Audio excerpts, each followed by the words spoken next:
اینو اعلام میکنیم جیغ و هوراش شما بکشید. هورا! چرخ کرده مخلوط گوساله گوسفندی رو خریدم 275,000 تومان. اونم از فروشگاه زنجیره‌ای. یه کباب نان میخوام برات بزنم نگم برات. این از گوشت چرخ کردم. یه دونه پیاز درشت رنده شده. بابا حساب کن 5,000 تومان. فلفل سیاه نه پول بیبر. اکرام نمک. خوشگل چنگش بزن. خوشگل که ماساژ دادی چسبش باید این شکلی بشه. بذار کنار. چرخ کرده مرغم در اومد 90,000 تومان. چرخ کرده مرغمون. فلفل سیاه بهش میزنی. یه خود نمک، خودم سماق. قاشق زعفران آب شده 20,000 تومان. خوشگل ترکیبشون. اینم از چسبه ای.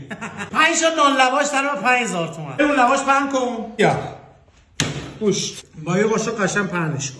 بریم واسه لایه دوم. اینم از مرغ. بریم واسه لایه بعدی. 100 دفعه گفتم بازم پنیر رو باز بخر ارزون در میاد. 12 تا پنیر ورقه‌ای در 84,000. این لایه رو پنیر میچینیم. آیتم بعدی. گوش یا مرغ؟ مرغ میزنیم.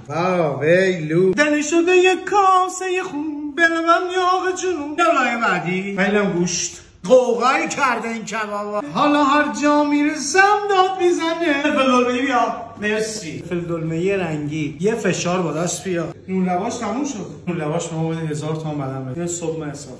اینم لایه آخر. تا اینجا چه دیدی؟ حالا اینجا به بعد چه ببین. ببند انگوش. اینورم دوبند. به همین سادگی. تموم شده. این ناسک کباب همش در اومد 474,000 تومان. این دقیقاً نفری 52,600. اگه من براتون سرو کنم در میاد 1,530,000 تومان. خودت تو خونه درست کن حالش رو ببر.